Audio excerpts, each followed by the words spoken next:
So today's lesson will be like the last one, that anything that we do is going to just be done along in class because it's all calculator based. You can't take this home and do it. You have to either do it here or you don't do it, which basically means you're not going to have any homework leaving out of here. Okay, and there won't be any time to do it at the end because we're going to have the quiz going on. So there'll be a few times for you to try things. It just depends how much time. I think we probably need to start taking our quiz about 2:45. Oh, actually, maybe a little bit later because now we go till 25. Maybe 5 minutes to 3. We should be done by then. So most of the things you see here, because it's the beginning of the lesson, you're not going to know what they mean. By the end of the lesson, you'll know what it all means. Right?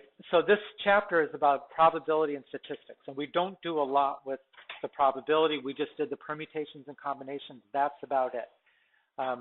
Statistics, the science of statistics, is supposed to help us to understand the world. And I'm taking that a little bit out of the AP statistics textbook, which I used to teach. But for example, if I wanted to know the average height of everybody in Hampton, I could go out there and I could measure them all, and then I could take the average and I'd say, okay, the average height is this. Right? If I knew that for a fact, that is called a parameter. It's a parameter of the population that I'm looking at. Most of the time, we don't know. We cannot do that. We cannot go out there and measure everybody. So what we're going to do is we're going to take some random sample of people in Hampton, and we're going to do that measurement and come up with an average. And we'll calculate the average, and that is not considered a parameter of the population. That's a statistic that refers to that sample. And whether or not that statistic is representative of the parameter, that's what you study when you study statistics. I mean, if you want to know what percentage of the people are going to vote for Hillary Clinton in 2016, you're not going to know until first Tuesday in November. But there'll be a lot of polls where people go out and they do a sample, and they try to see, well, what percentage of the people in our sample wanted it, and try to infer that means that many will vote for her in November, right? So that's what you're doing with statistics. And I would say that most of the people in here, you are going to take statistics sooner or later. You may not take it in high school, but in college, almost every major takes statistics, unless you're like or pure English or a performing arts or something like that. From mathematicians to engineers to social workers. I mean, everybody's collecting data these days and needs to make sense out of it. So you will take it. And as far as your, pathway through the math curriculum here at Kickotan, the calculus track keeps you going from this class to pre-calculus to calculus. If you don't really want to be on the calculus track, then you might consider taking AP statistics later. Probably not until you're at least 11th grader, I would say. Yeah. So if you didn't take statistics, but you didn't take calculus, there's not a lot of options. There's a couple computer science and computer programming classes. And then beyond that, there's a class called Capstone, but Capstone is really just for seniors, or usually for people who have not done well with math at all, not like anybody in here, who are just going to take this class as a senior, and then if they go to wherever, usually they really are thinking like a Thomas Nelson. Nothing wrong with Thomas Nelson, but they make you take a placement test before you get into a class. So this course is supposed to help you get ready for that placement test. So you probably are never going to take a capstone course. So you have the calculus track, and you have AP statistics, and you got a couple of computer classes like that, which I think are both AP, computer science and computer programming.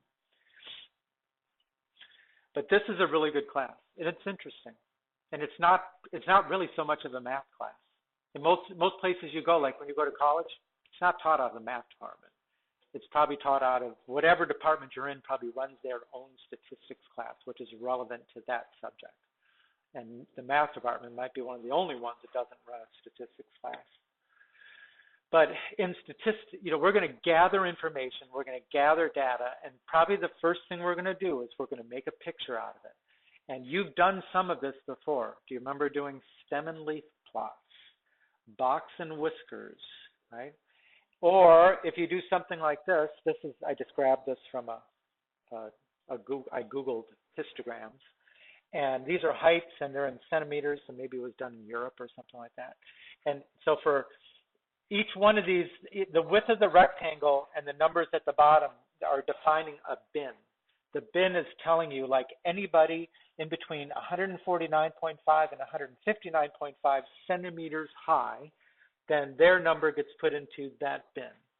And the more that get put into the bin, the higher the rectangle goes. So that is called a histogram. There's another histogram, right? Results of an exam. Up to 100%, it looks like their bins are all 10 wide. And you can see that most of the people were in the bin that goes 50 to 60 in that rectangle. We could estimate that's 55. I mean, you've probably read charts like this before in classes. But that is a histogram. And it's actually, it's a display of what you would call the distribution, right? That's a distribution of the data, right? That's one way to look at it. Again, you could do a box and leaf is pretty close to the same thing. Not box and leaf, stem and leaf, pretty close to the same thing. But when statisticians are looking at data and this kind of output, they're looking at three things: the shape of it, the center of it, and the spread of it. Okay, we'll get to the shape a little bit later because it relates to the normal distribution that we studied today. By the center of it, right? By the center of it, we mean things that you already know about, that you've already studied. The measures of central tendency is what it's called, and those three that we usually study are mean, median, and mode. Mean, median, and mode. Right? What is the mean? Yeah, what we would consider the average, right? What is the median?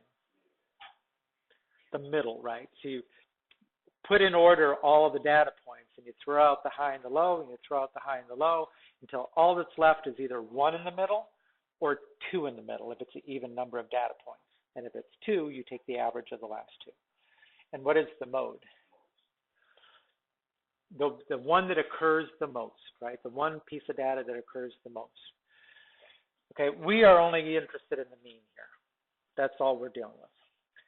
When you're talking about how data is spread out, the one statistic that you may have used so far is the range, right? If you got a bunch of data and it's in order, what is the range of the data? Yeah, it's the maximum minus the minimum. That's considered to be the range. And you might remember doing this interquartile range. That's the one, you remember Q1, Q2, Q3 kind of stuff? It's related to the median. Q2 is the median. We're not interested in that one right now either. The one that we're interested in is called standard deviation. Okay. And mean and standard deviation, those statistics go together. You don't mix amongst the measures of the center and the measures of the spread, right?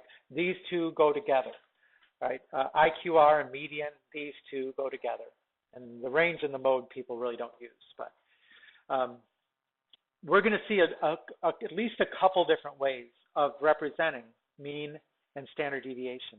And they're very technical in terms of when you use each representation of it.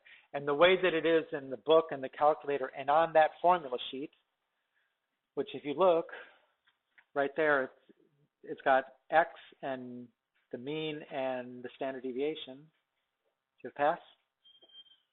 No? Just wandering in from... All right, we'll talk later. They're not used correctly in all this. The way that they were referring to it, it's not used in a strictly statistical sense well. So if you're talking about a population, right, something that you can go out and actually know what the characteristic is, the average height or something like that, you use this symbol. It's a Greek symbol which you say mu. Mu is the mean. Okay. If you're dealing with a sample of data and you calculate the average of all that, then you use this, which if you remember when we did the summation notation, we said that was sigma. That's sigma also. That's lowercase letters, Greek letters sigma. Okay. If you're dealing with a sample, when you calculate the mean, then that's x bar. And you say it that way, x bar. That means the average. And if you're dealing with a sample and you calculate a standard deviation, that is actually use the lowercase letter s. Generally use Greek letters for populations and Roman letters for samples. And models, which the normal model is, you use these. But we just want to recognize, not be confused. Whether or not they use x bar or mu correctly or incorrectly, it doesn't make a lot of difference to us. We just want to make sure that we recognize it for what it is. We generally don't see this much at all. But.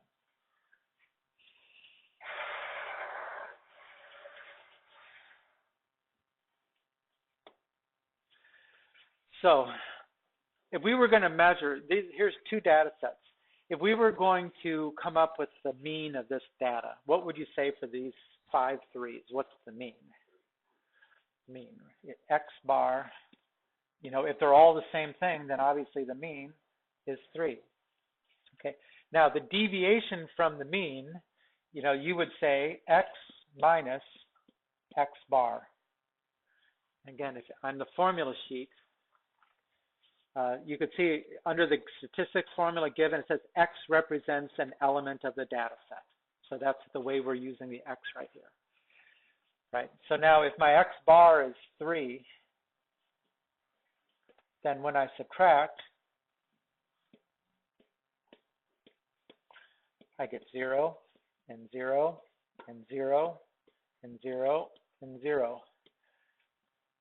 If those are all my deviations from the mean, if the standard we could consider like the average, what would be the average deviation from the mean?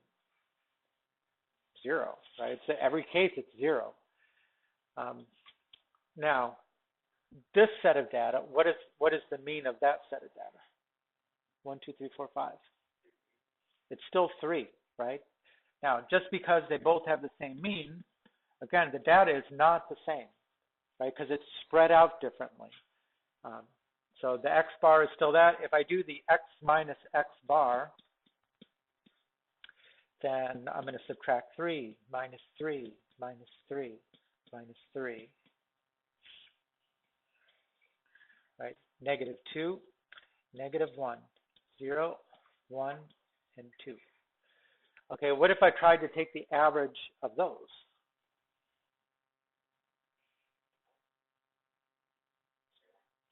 It's going to be 0, right? Because the negative 2 is going to balance with the 2, and the negative 1 is going to balance with the 1, and now it's still all 0.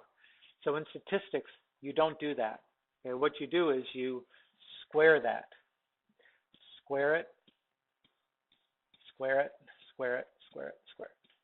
Because what happens when you square a negative number? It's positive, right? So now, actually what we're going to be adding up is 4 plus 1 plus 0 plus 1 plus 4.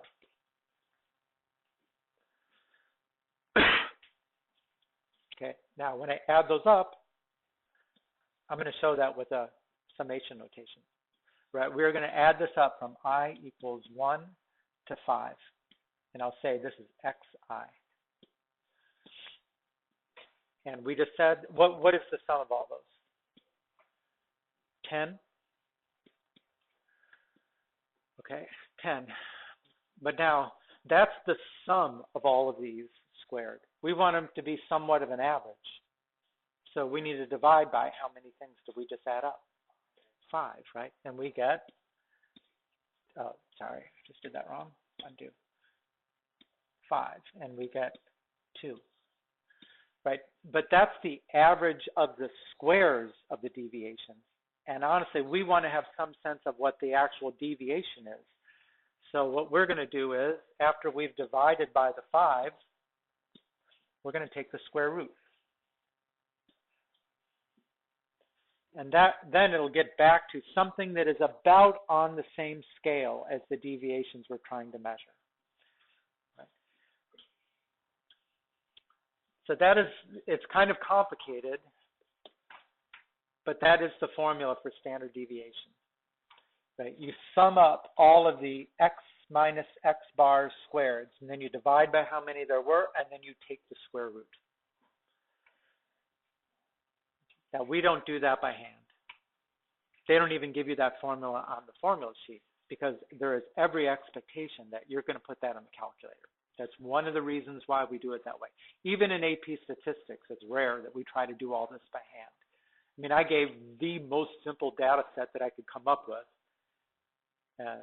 And most of the time, if you have real data, it would be really tedious to go through and do all that calculation. So we don't do that.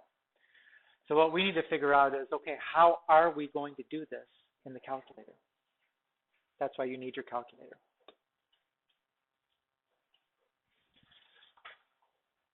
So, step one, and because somebody else has used your calculator today, you may have some of this data in there already. Step one, how do we usually enter data in the calculator? Right? We go stat, edit. Remember back when we did scatter plots? Stat, edit. And when you're looking at is stat, edit, which is enter. You're going to put the data, it's only one list of data. It's not two lists, it's just one. So you're going to go under the L1, put the data. Now let's start with the 3, 3, 3, 3, 3. 3, 3, 3, 3, 3. Okay. So enter the data, and then you're going to do stat, calc, 1, enter. Stat, arrow over to the calc, which is in the middle of the screen. 1, that's one variable statistics, and then you hit enter. And you can see in this list, right, the first thing you see in the list, X bar, that's the average. Okay. The last thing, well, not the n equals 5, that's telling you how many data points you had. But the one right above that, that's that sigma letter with an X after it, sigma X, which is just a calculator notation. I've never seen it written that way anywhere else except for the calculator. But the only two places you're looking for are the X bar and the sigma X. Right? The one that's on top of that, that's the SX that I said, that would be standard deviation for a sample. But we don't really deal with that at all. That's a very complicated concept, the S versus sigma. So we're just dealing with the plain old sigma. Okay, you could see the mean was 3, which we did already, and the standard deviation was 0 because everything was the same. It wasn't spread out. The deviations were all 0. Okay, now let's do the same thing for the 1, 2, 3, 4, 5. Okay. Stat, edit, 1, 2, 3, 4, 5. Right?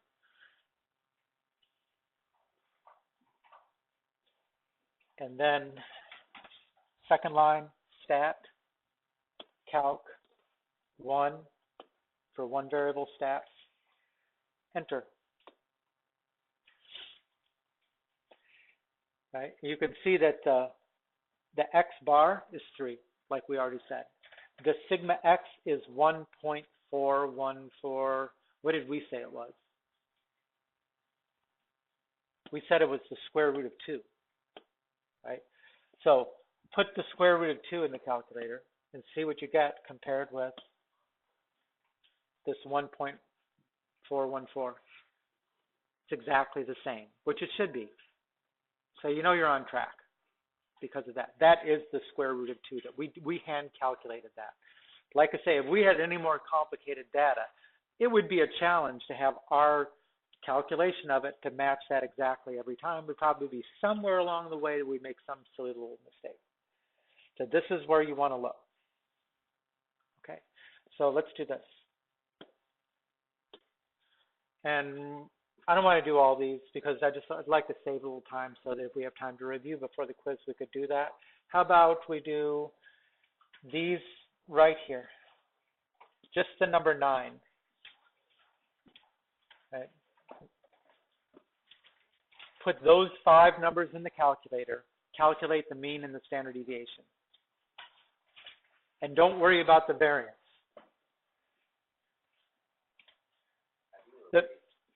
What's that?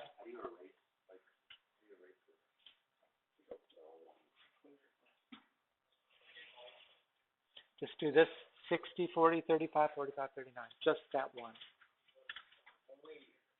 It doesn't matter. I'm not going to check anything. Just giving you a chance. We can all see whether we get the same thing.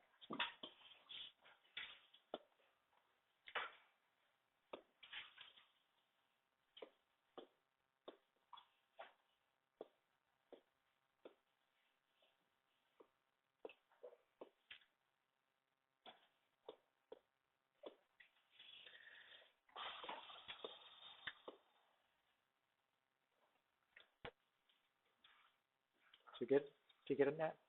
Okay. Stop that.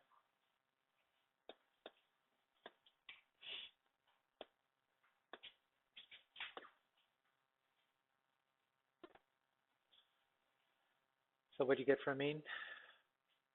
Does it match that? So we know how we're supposed to calculate those things now. Now the reason we do this, which actually comes from the section 11.6, I think, is because when you deal with normal distributions, the 2 things you need to know about a normal distribution is the mean and the standard deviation. If you know those 2 things, then you can draw a normal distribution. So we have to know about standard deviation before we jump to that. Okay, when the shape, remember we said that if you have a distribution, a histogram or a stem and leaf plot, a bar graph, whatever it is, and you wanted, a statistician would look at the shape, the center, and the spread. We know now what we mean by the center and the spread. The shape means, you know, what is the shape of it on the graph? Is it all piled up on one side? Is it higher in the middle? Is it the same all the way across? That would be called uniform. When it's what you would call unimodal, remember, and this is the word mode, right? Mode is the data data point that occurs the most. Unimodal means it has one peak like that, right? And symmetric, meaning that it would look, if you put a line right down the middle of it, it looks like it's more or less the same thing on the left as it is on the right, mirror images of each other. It's not going to be exact because data is never perfect, but that would definitely fall well within the range of us considering that to be normally distributed, right? When it's unimodal and symmetric. How about that one? Definitely not symmetric. I mean, this is actually in statistics, when you get to it, this will be considered to be skewed right because it's got a tail to the right. I mean, you might even think that it had 2 modes in here, like here's a little bump. Even though it's not quite what that is, it actually went down low and then it came up again and then went down. So that would be bimodal because it's got 2 modes, not just one. So we are only interested in things like this. That's considered a normal distribution. Now, normally distributed data is usually the result of random processes in some way. And usually the kind of things they give as examples are things like your height or your weight or your blood pressure or your test. Now, are those really random? You know what it is? I mean, it's debatable. You know, you could say, I would say if we're going to do height, then we better split the boys from the girls because you probably have a different mean, right? But even then, you know, if you thought that you just sample the first 100 people that come by and that's going to be representative of everybody, you know, what if you were standing outside basketball practice? You know, that may not be very representative at all. But, you know, what is it that determines your height? And there's a lot of things. It's your genes and your upbringing, I guess, your nutrition, you know, all those things, and those could be different for everybody. I mean, I like to think of an example of a random process would be, how long does it take me to drive here every day? It's the exact same distance every day. I park in exactly the same spot. I mean, to the second, how long does it take? Well, I have to leave. When I'm leaving my driveway, What happens if there's a car driving by? Okay, it's going to slow me down, right? What happens if I get to a light and it's red one day and it's green another? That changes how long it takes, right? What happens if I'm dozing and I'm not driving as fast, you know? All of those things every day are impacting how long it takes. If I measured how long it took me every day for a month, and I plotted them on a graph like a histogram, what you would see is that there's probably a peak in the middle of the graph, which is the average. And then it falls away to either side. That the faster I went, let's say faster is to the right, or I should say to the left, faster is to the left. You know, the further I get away from the mean, the less times I was there, right? Or the slower I was. The further you get away from the mean, the less times you were there. Random processes. You know, test results. You're talking about tests on a math test or a Spanish test or whatever it is. I mean, really, you have to be careful about that. How many tests do you guys take where the grades are actually so high that it's not going to be the mean is here and everything falls to the side, that it's actually all piled up to the side because people are getting pretty good grades on it. So in order to say that it's test results, you'd have to be, you know, on a fair test that, you know, the average is not so close to the maximum. Now, when we deal with normally distributed data, what we think is normally distributed, again, we're just dealing with a sample, but we approximate it using the mean and standard deviation with a curve, right? A normal curve, which is smooth and somewhat shaped like a bell, right? And if you guys wouldn't have heard of this yet, but this is a very famous book from the early 90s called The Bell Curve, and it's about the normal distribution, right? That's what it is. Who's heard of that? Okay. What's that? Well, it's a very controversial book. Very, very controversial book. If you take AP psychology with Miss Persico, she'll probably go off on it someday, tell you how unfair it is and things like that. Because they even teach it. I had a niece that when she was going to college, which is outside of LA, and she said that they had like a whole course that basically did nothing but trash that book. And I would think most of the people, they haven't even read the book, but they kind of know the generalities of how people are trying to label people by where they are in this curve. That's kind of where it goes off. It sets people off sometimes. So you can notice that the histograms in the back are not exactly the same as this bell curve. I mean, histograms that are made up of a discrete number of points are going to be making rectangles that are, you know, sharp-edged, cornered like that. But this is nice and smooth, which is not real. But it's still useful for us to answer questions about the population. If we determine that we think we've got a normally distributed population, then we can start to answer questions about it if we know the mean and the standard deviation. That's all we need to know. Okay. Now, the good thing about it, if you remember when we were doing the sum of the sum of a finite arithmetic sequence, and I think I told you the story of this mathematician named Gauss. Supposedly he was like 5 years old, and the teacher tried to give him numbers from 1 to 100 to add up, and he kind of like intuitively knew this stuff. He's the same guy who came up with the equation for that curve, Gauss. It's called a Gaussian curve. And we studied that just a teeny bit in pre-cal actually too. But the thing about it, since it is so, it's so well defined by this equation, what we know about it is that if you have a normally distributed population, the mean is always right in the middle. There's the X bar. And, you know, it's a bell. It's falling away to either side. If you go exactly one standard deviation to the right, and then you go up to the graph, that's usually about halfway up. Like if you're trying to draw this thing fairly accurately, that is about one standard deviation to the right is where you're about halfway down that curve. Same thing on the other side because it's symmetric. Right? And then if you've done that, then you're just going to go exactly the same distance over here. There's 2 standard deviations. There's 3 standard deviations.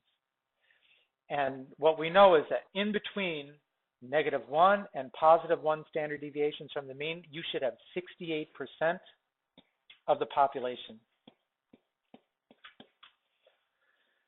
I mean, really, what are you measuring here? You're measuring the area under the curve. And 68% of the area under this curve is in between -1 and +1 standard deviations. If you spread that out to -2 to +2 standard deviations, 95% of the data is or the population is in between those two. If you go between -3 and +3, 99.7% of the area under the normal curve is in between those two.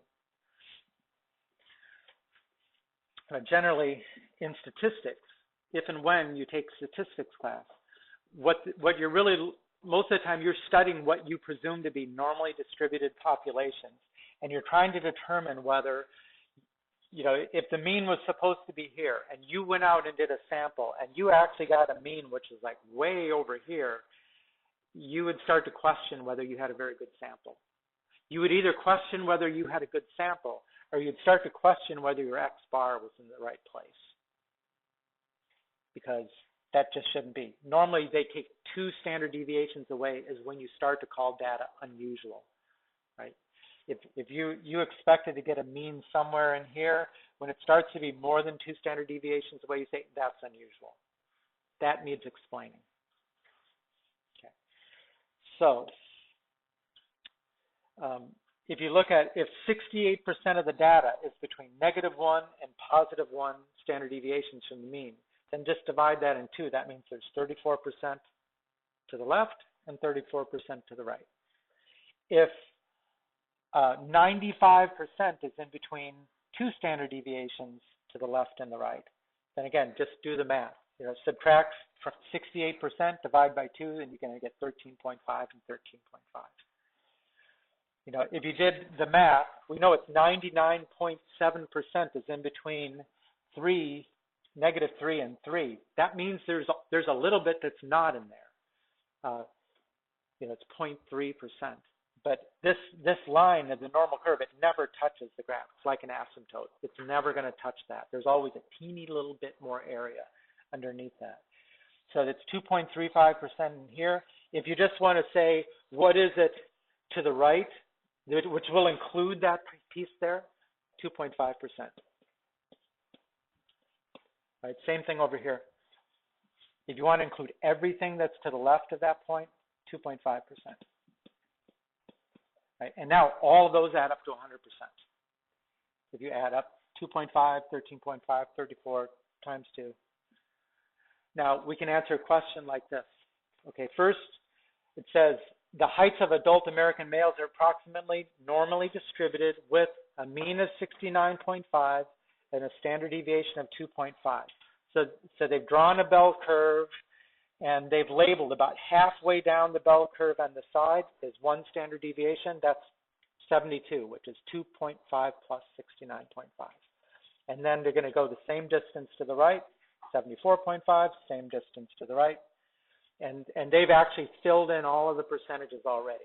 Now they want to know, what percent of the American males are between 67 and 74.5? Between these two. Well, add up the percents. 34 plus 34 plus 13.5. How much is that? 81.5.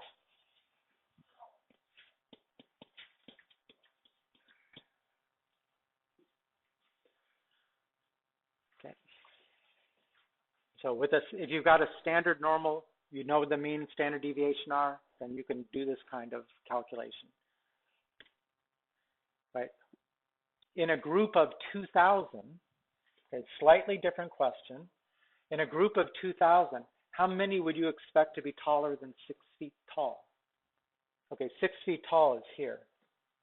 So how many are to the right of that? Well, what is the percent to the right of that? Well, look, it says 13.5 here, right? And then there's how much is to the right of there? 2.5, right? This 2.35 will get you to here, but everything to the right of that is 2.5. So add those two up. 13.5 plus 2.5, 16% are greater than 6 feet tall, right? 16%. Now, how am I going to in this kind of question, they're saying how many out of 2,000? How do you figure out how many if it's 16%? Yes. Okay. Okay. Bye. Thanks. Bye. Rebecca, early dismissal. Mm-hmm. How do we find out the 16% of 2,000? Multiplied by the decimal percent, right? 0.16 times 2,000, which is what? 320? 320. So you're likely to get two kinds of questions: what percent or how many. But if it's a how many question, they got to tell you from a total group, or else you can't answer that kind of question. Okay, did I do this one? Okay, so this is a typical kind of problem. You don't have the bell curve already. You're going to have to draw the bell curve yourself. Right? The scores on an Algebra 2 final are approximately normally distributed with a mean of 150 and a standard deviation of 15. Draw the curve. Right? So here's the curve. Right? Bell-shaped, approximately. The mean is here. And what is the mean again? 150. Right? I'm going to go about halfway down the bell, and it should be one standard deviation more than 150, 165. And then one standard deviation beyond that should be 180, and one beyond that will be 195. And then if I go the other direction, get 135 and 120 and 105. Now their question is, the first question, what percent of the students who took the test scored above 180? Right, so we want to know this piece in here. I thought I just put that red. Right, we want to find how many, or what's the area in that piece of the graph. Well, let's see. These are the standard percentages. It's still the same as the last. We're operating in this territory right here. Right? This was 34%. This was 13.5%. What was it to the right at that point? 2.5%. So what percentage of the students scored above 180? 2.5%. Okay. If 250 students took the exam, then how many scored above 135? So let's see, 135 is here.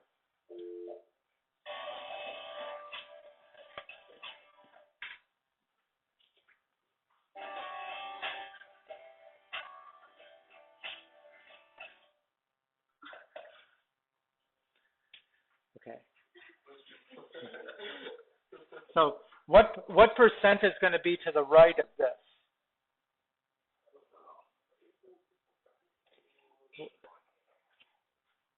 Okay, what percent is going to be to the right of the mean? 50%, right? So this is going to be 50, covers everything to the right here, plus 34, right? Because this is 34. So actually this one is 85% is the percent, but that's not what we were asked. We were asked how many out of 250. Again, how do we do that? Right. We'll go 0.85 times 250, which is what? 212 and a half? Can we have a half a person that?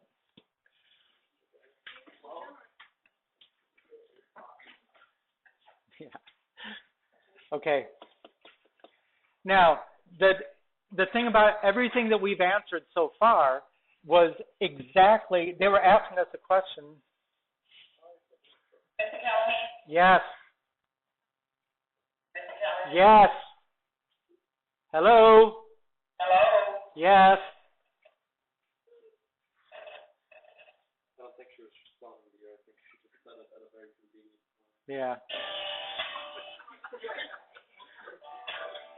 Okay. So all the questions so far were exactly at a whole number of standard deviations, so we could use those percentages. But what if it's not? Mr. Callahan? Yes. Mr. Callahan? What? Hello? Thanks for ruining my class. Mr. Callahan? Hello. Is this Mr. Callahan's class? Yes. Is Trevor Senior in class? Yes. Can you send him the guidance, please? Yes. Thank you.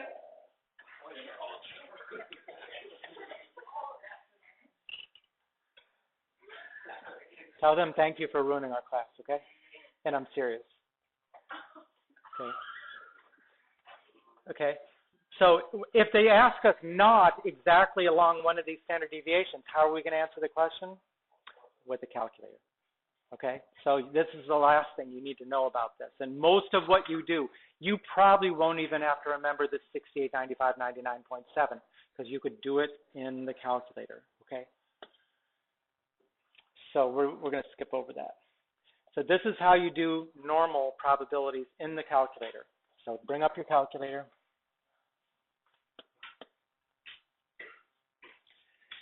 And the first step is second vars. So you see where the vars key is, right here. Right, second vars. Now, you're going to hit 2. You never hit 1, ever. Not even AP Stats, we never hit 1. It's always about normal CDF, right, which is a cumulative, which means it's going to be area under the curve. That's what we want. The PDF gives you the height of the curve at one particular point, and that doesn't do anything for us. So we're always using the second vars 2. Now, when I hit it, it's not going to look the same as yours because this is not updated like your operating system is, right? You're seeing this, lower, upper, mean, standard deviation, right? Those are the 4 things you have to fill in. Now, let's say we were going to do, let me go back to, well, let's just see this one here. A set of data has a normal distribution with a mean of 50 and a standard deviation of 8.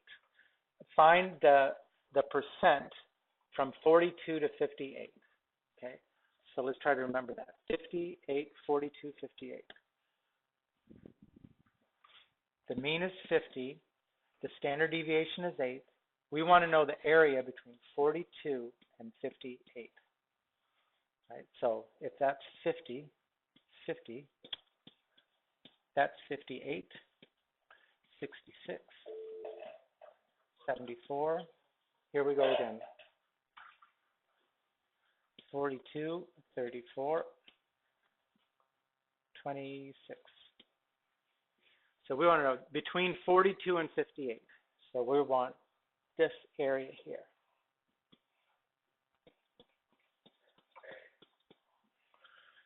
So you're going to put in for the lower 42, for the upper 58, for the mean is 50, the standard deviation 8, and then you go down to the paste and hit enter. Now when you do that, it's going to be filling in what I've got on my screen here. It's got the normal CDF with the parentheses. I just don't have the prompts to tell me what to put in. You get the prompts. What did you hit enter and what do you get? 0.68. Because what did we actually determine? We determined between -1 and +1 standard deviation. So that works. Okay, so that's you don't really have to know those numbers. You could figure them out if you had to. I mean, another thing you could do is like this. When you use the actual data in the bottom there, I mean, that's a normal distribution. A standard normal distribution is when you use the mean is 0 and then each standard deviation is 1. So if we did this instead, right, let's say -1 to 1, mu is 0 and standard deviation is 1, and do the same thing, you're going to get the 0.68. That's called the standard normal distribution.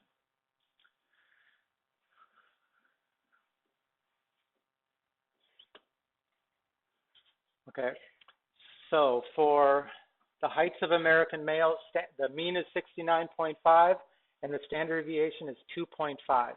What percent are less than 66 inches? Okay, 66 is not one of these standard deviations. It's about right there. So again, you've got to fill in this. Lower, upper, mean, and standard deviation.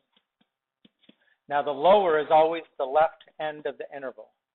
Well, what is the left end going to be when it actually goes forever to the left? You just put in some low number. You know that there's not much area under the curve there. You could say something like 0. Just make sure it's far enough away there's not much area left. Right? The upper is the right end of the interval, 66, right there. And then the mean, 69.5, and the standard deviation, 2.5. So put that in, calculate the percent.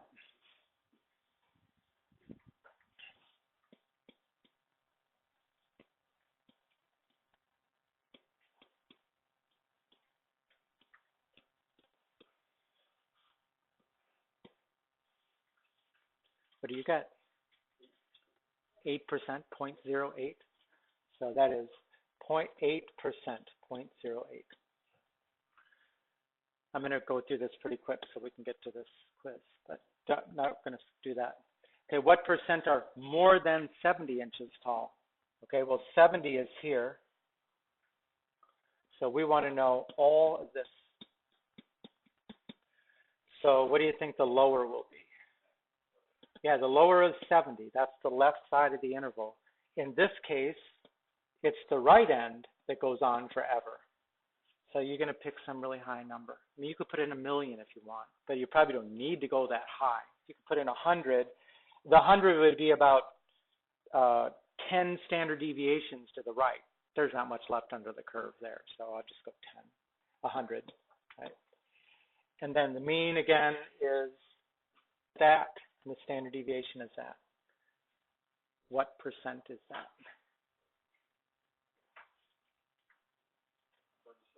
37%?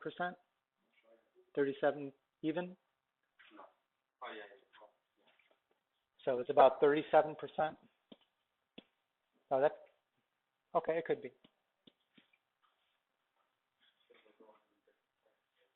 Why is that? What did you get?